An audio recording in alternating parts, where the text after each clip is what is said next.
देश भर में कोरोना वायरस का कहर लगातार जारी है। देश में एक दिन में सबसे ज्यादा नए केस सामने आए। पिछले 24 घंटे में 1,45,000 से ज्यादा मामले सामने आए। 1,45,000 से ज्यादा नए केस दर्ज किए गए। एक्टिव मरीजों की संख्या 10 लाख के पार पहुंच गई। तो आपको बता दें, पिछली पहली लहर में 10 लाख एक्टिव केसेस थे और इस दूसरी लहर में भी अब यह संख्या आगे निकल चुकी है। 10 लाख से ज्यादा एक्टिव केसेस पूरे देश भर में सामने आ चुके हैं और एक्टिव केसेस की संख्या में भारत अब नंबर 1 पर पहुंच गया है। अमेरिका से ऊपर अब भारत पहुंच चुका है। पहले नंबर पर भारत पहुंच चुका है और 8 दिन में एक्टिव केस की संख्या बढ़ी है और यह संख्या बढ़कर के 10 लाख के ऊपर निकल गई है। तो लगातार कोरोना का कहर बढ़ता हुआ नजर आ रहा है। इसी खबर पर जानकारी के साथ हमारे और भी संवाददाता जुड़ गए हैं। बरेली से हमारे साथ हमारे संवाददाता अजय जुड़े हैं। ऐसे जहां से जुड़े रुक करेंगे बरेली का। अजय हमारे साथ हमारे संवाददाता हैं। अजय, देश भर में कोरोना का कहर लगातार बढ़ता ही जा रहा है। पिछले 5 दिनों में 1 लाख से ज्यादा मामले दर्ज किए गए। बरेली की अगर बात की जाए तो यहां पर कैसे हालात है? पिछले 24 घंटे में कितने नए मामले सामने आए? देखिए मनीष, बरेली की अगर मैं बात करूं तो बरेली में कोरोना जो है बेकाबू हो गया। 24 घंटे में 138 नए एक्टिव केस आए हैं और 15,800 का आंकड़ा पार कर चुका है। लेकिन बरेली की जनता की बात की जाए तो बाजारों में आप निकल जाइए, अब भी लोग इसको लापरवाही उजागर हो रही। कहीं भी बड़े बाजार जाइए, कुतुब खाना बाजार जाइए, लोग मानने को तैयार नहीं है। नाइट कर्फ्यू लगा दिया गया रात को 9 बजे से सुबह 6 बजे तक बरेली में नाइट कर्फ्यू लगा दिया। लेकिन उसके बावजूद भी बरेली में जो है कोरोना संक्रमण जो है उसका जो बहाव है उस पर रोकथाम नहीं लग पा रही है। जिला प्रशासन ने 2 और मेडिकल कॉलेज जो है उसे कोविड हॉस्पिटल में तब्दील कर दिया। आज से वहां भी जो है, क्योंकि जिस तरह से बरेली में कोविड जो मरीज है उनकी संख्या बढ़ रही है तो एक्टिव केस जो है बहुत ज्यादा हो गए हैं। इस तरीके जो है 300 बेडेड एकमात्र हॉस्पिटल था जिसमें बेड नहीं है, सारे बेड फुल हो गए। उसके चलते 2 मेडिकल कॉलेज और हैं, उसको रखा है। लेकिन अगर मैं इसमें कहूं कि बरेली में कोरोना बेकाबू हो गया है तो उसमें कोई अतिशयोक्ति नहीं होगी। मनीष, चलिए एसएस झा भी हमारे साथ हमारे संवाददाता झांसी से जुड़े हुए हैं। एसएस, जैसा कि यहाँ पर अजय ने बताया, कहीं ना कहीं बरेली में नाइट कर्फ्यू लगाने के बावजूद लोगों की तरफ से अभी भी लापरवाही लगातार जारी है। झांसी में कैसी तस्वीरें आप देख पा रहे हैं? क्या यहाँ पर भी लोग लापरवाही कर रहे हैं? देखिए, झांसी की बात करें, जिस तरह की नाइट कर्फ्यू लगाया गया है उससे लोगों में नाराजगी है। तमाम ऐसे दुकानदार हैं जो रात में अपना दुकान खोलते थे, उनकी बिक्री होती थी, उनकी रोजी रोटी छीन सी गई है। तो आपको बता दें, जिस तरह की कोविड के जो मरीज जो यहाँ झांसी में निकल रहे हैं, कल 24 घंटे में 155 निकले। इसी को चलते हुए झांसी की जिलाधिकारी आंध्रा वामसी ने रात्रि कर्फ्यू के लिए ऐलान किया था।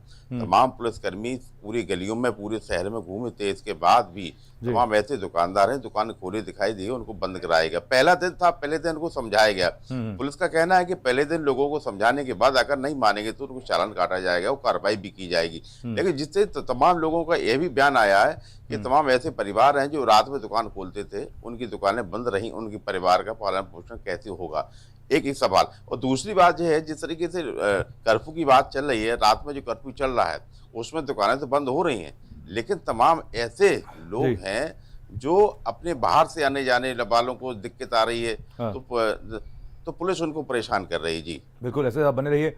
अजय हमारे साथ हमारे संवाददाता बरेली से जुड़े हुए हैं। अजय, जैसा कि आपने बताया, कहीं ना कहीं एक बड़ी लापरवाही देखने को मिल रही है। सरकार की तरफ से नाइट कर्फ्यू तो लगा दिया गया है, लेकिन दिन की अगर बात की जाए तो कैसी प्रशासन की तरफ से तैयारियां हैं? कैसे लोगों से यहाँ पर कोरोना गाइडलाइन का पालन कराया जा रहा है? देखिए, बरेली के हम बात करेंगे तो अगर मुख्य बाजारों में जाएंगे तो वहां पर सोशल डिस्टेंसिंग की तार हो रही है, लोग मास्क नहीं लगा रहे हैं। कल ही देखिए मुस्लिम समुदाय के हजारों लोग सड़कों पर उतर आए थे और मास्क नहीं लगाए हुए थे। जिला प्रशासन बार बार लाउड स्पीकर लगा के शहर के मुख्य चौराहों पे बता रहा है कि आप कोरोना गाइडलाइन का पालन करिए। लेकिन बरेली में अभी जिला प्रशासन का प्रयास है, लेकिन उस पे जनता जो है अभी कितना मान रही है, ये एक सवालिया निशान है कि हमारी बरेली जनता एक्टिव केस जो है रोज, अगर 3 दिन की बात करूं मैं। तो तमाम जानकारी के लिए बहुत बहुत धन्यवाद अजय। इसी बीच एक बड़ी खबर आप तक पहुंचा रहे हैं। आपको बता दें, केसेस लगातार बढ़ते हुए नजर आ रहे हैं। देश भर में कोरोना का कहर लगातार जारी है। पिछले 24 घंटे में 1,45,000 से ज्यादा मामले सामने आए हैं। तो लगातार कोरोना का कहर देखने को मिल रहा है। आपको बता दें, 1,45,000 से ज्यादा मामले सामने आए। पिछले 5 दिनों में 1 लाख से ज्यादा मामले दर्ज किए जा रहे हैं। वहीं एक्टिव केसेस की बात करें तो 10 लाख से ज्यादा एक्टिव केसेस भारत में सामने आ चुके हैं। अरविंद हमारे साथ हमारे संवाददाता लखनऊ से जुड़े हुए। अरविंद, कहीं ना कहीं कोरोना का कहर लगातार बढ़ता हुआ नजर आ रहा है। आपसे जानना चाहेंगे यहाँ पर लखनऊ में कैसे हालात है, क्योंकि यहाँ पर 3,000 से ज्यादा मामले पिछले 24 घंटे में दर्ज किए गए हैं। इन मामलों के सामने आने के बाद क्या प्रशासन की तरफ से और सख्त कदम उठाए गए? बिल्कुल मनीष, जिस तरह से राजधानी में सर्वाधिक केस मिले हैं और हमने आपको कल भी तस्वीरें दिखाई कि जो अस्पताल है उनके हाल एकदम बुरे हैं, बिना सिफारिश के लोगों को एडमिट नहीं किया जा रहा है। शमशान घाट में लाशों की लंबी कतार है। फिर भी अगर हम राजधानी की बात करें तो राजधानी में लोग कोरोना की जो गाइडलाइन है उसका पालन नहीं कर रहे हैं। हाँ। आप अमीनाबाद चले जाइए, जो राजधानी का प्रमुख बाजार है, वहां पर लोगों की भीड़ है। न सोशल डिस्टेंसिंग का पालन किया जा रहा है, न सैनिटाइजर, किसी भी तरह का कोरोना के जो प्रोटोकॉल है, जो गाइडलाइन, उनका पालन नहीं किया जा रहा है। जिला प्रशासन भी बिल्कुल जो है आंख मूंदे बैठा है। हमने लगातार तस्वीरें दिखाई। लोगों को जागरूक होने की जरूरत है, राजधानी वासियों को काफी जागरूक होने की जरूरत है। जिस तरह से राजधानी में कोरोना संक्रमित नए केस लगातार मिलते जा रहे हैं, अस्पतालों में बेड फुल हो चुके हैं, शमशान घाट में लाशों की लंबी कतार है, वहां भी सिफारिश लोग लगा रहे हैं, वहां भी टोकन सिस्टम से जो है अंतिम संस्कार किए जा रहे हैं, लेकिन फिर भी राजधानी वासी लगातार लापरवाही करते दिख रहे हैं। जिला प्रशासन किसी तरह से कठोर कदम नहीं उठा रहा। हालांकि डीएम कहीं ना कहीं लगातार मॉल्स में भी, लगातार मार्केटों में भी जो है निरीक्षण कर रहे हैं, लोगों को जो हिदायत दे रहे हैं, मॉल को भी सील कर रहे हैं, लेकिन उसके बावजूद भी जो राजधानी वासी हैं वो कहीं ना कहीं जो कोरोना की गाइडलाइन है उसको कहीं पालन करते हुए नहीं दिखाई दे रहे हैं। बिल्कुल, तो कहीं ना कहीं लोगों की एक बड़ी लापरवाही साफ तौर पर देखने को मिल रही है। चलिए एस एस झा भी हमारे साथ, हमारे संवाददाता जुड़ेंगे हमारे साथ। अरविंद हमारे साथ, हमारे संवाददाता लगातार लखनऊ से जुड़े हुए हैं। अरविंद, यहाँ पर अगर अस्पतालों की बात की जाए तो लगातार बड़ी लापरवाही लोगों की तरफ से देखने को मिल रही है, लेकिन कहीं ना कहीं जो कोरोना है वो हालात पर काबू पाता हुआ नजर आ रहा है। कोरोना के केसेस लगातार बढ़ते हुए नजर आ रहे हैं और खबर यह भी सामने आई है कि जो फ्रंटलाइन वर्कर्स हैं, डॉक्टर्स हैं, वो भी कोरोना पॉजिटिव पाए गए हैं।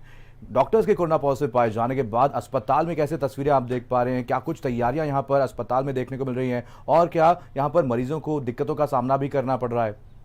बिल्कुल मनीष, जिस तरह से डॉक्टर जो दोनों डोज लेने के बाद कोरोना संक्रमित पुनः पाए गए हैं, वो लगातार होम आइसोलेशन में है। उनकी जगह दूसरे डॉक्टरों की नियुक्ति की गई है ताकि पेशेंटों को दिक्कत ना हो। हालांकि जो अस्पताल है वहां पर लंबी कतार लगी है। जो आरटीपीसीआर लोग कोविड की जांच कराने के लिए लंबी कतार लगी, उनको भी टोकन दिया जा रहा है। लोग पूरे दिन इंतजार करते रहते हैं, उसके बावजूद भी उनका नंबर नहीं आ रहा। उसके बाद भी ओपीडी में भी लगातार भीड़ है, ऑपरेशन टाल दिए गए हैं। राजधानी के जो तमाम जैसे मेडिकल कॉलेज है, बलरामपुर हॉस्पिटल है, सिविल अस्पताल, यहाँ पे डॉक्टर को लगातार कोरोना पॉजिटिव पाए गए। उसके बाद जो है पेशेंटों को भारी दिक्कतों का सामना करना पड़ रहा है। रक्षा मंत्री ने मुख्यमंत्री से चर्चा की, उन्होंने पत्र लिखा है कि अस्पतालों में बेड बढ़ाया जाए। स्वास्थ्य मंत्री ने भी ये बात कही है, लेकिन जिस तरह से जो राजधानी में तस्वीरें सामने आ रही है, लगातार कोरोना के मरीज बढ़ रहे हैं, लगातार अस्पतालों में बेड फुल है, लोगों को बेड नहीं मिल रहा है, लोग जो है एम्बुलेंस में दम तोड़ दे रहे हैं। जी मनीष। अभी लगातार कोरोना से हालात खराब होते हुए नजर आ रहे हैं। सरकार की तरफ से बढ़ते कोरोना के ग्राफ को लेकर के कहीं ना कहीं एक बड़ा फैसला भी लिया गया है और लॉकडाउन, माफ करेगा, यहाँ पर नाइट कर्फ्यू लगाया गया। आप बने रहिए, आपसे अपडेट्स लेते रहेंगे। फिलहाल तमाम जानकारी के लिए आपका बहुत बहुत धन्यवाद अरविंद। तो लगातार कोरोना से हालात खराब होते हुए नजर आ रहे हैं। देश भर में पिछले 24 घंटे में 1,45,000 से ज्यादा मामले सामने आए हैं। ये 5वां दिन है, आपको बता दें, जब 1 लाख से ज्यादा केसेस देश भर में पिछले 24 घंटे में दर्ज किए गए। वहीं झांसी में कोरोना कर्फ्यू पहला दिन की शुरुआत की गई है। आपको बता दें, यहां पर देर रात डीएम अंद्रा वामसी के नेतृत्व में राजेश कुमार सिंह भारी पुलिस बल के साथ झांसी के पूरे शहर में फ्लैग मार्च करते हुए नजर आए और माइक से ऐलान किया गया कि जो भी दुकानदार रात 9 बजे के बाद दुकान खोलेंगे उनके खिलाफ कार्रवाई भी की जाएगी और जो लोग बेवजह सड़कों पर घूमते दिखाई देंगे उनके खिलाफ भी कार्रवाई की जाएगी। झांसी में आज रात्रि कर्फ्यू की